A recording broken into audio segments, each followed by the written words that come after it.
ইন্টারকোর্সের সময় কি excessive pen হয় বা ইন্টিমেট এরিয়াতে এক্সেসিভ রেডনেস, ইরিটেশন, সবসময় একটা বার্নিং সেন্সেশন, টাচ করলেই মনে হয় জায়গাটা খুব গরম হয়ে আছে।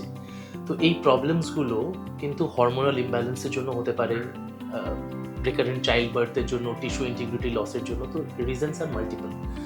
এটার জন্য কিছু মেডিকেশনস কিছুদিন হয়তো খেয়েছেন, কিন্তু খাওয়ার পরে যতদিন খেয়েছেন সিমটমস কম ছিল, আবার যে কেসে অ্যাট পেটলস এস্থেটিক্স কলকাতা আমরা একটা কাস্টমাইজড প্ল্যান বানিয়েছি আপনাদেরই মতো পেশেন্টদের জন্য, যাদের আমরা বায়োস্টিমুলেশন দিয়ে এই সমস্যাগুলোর সমাধান করছি। আমরা আপনারই ব্লাড থেকে গ্রোথ ফ্যাক্টরস এক্সট্র্যাক্ট করে স্পেসিফিক স্ট্র্যাটেজিক পয়েন্টসে ইনজেক্ট করছি, যেটাতে উইথ টাইম আস্তে আস্তে এই সব সমস্যা ধীরে ধীরে সাবসাইড করছে।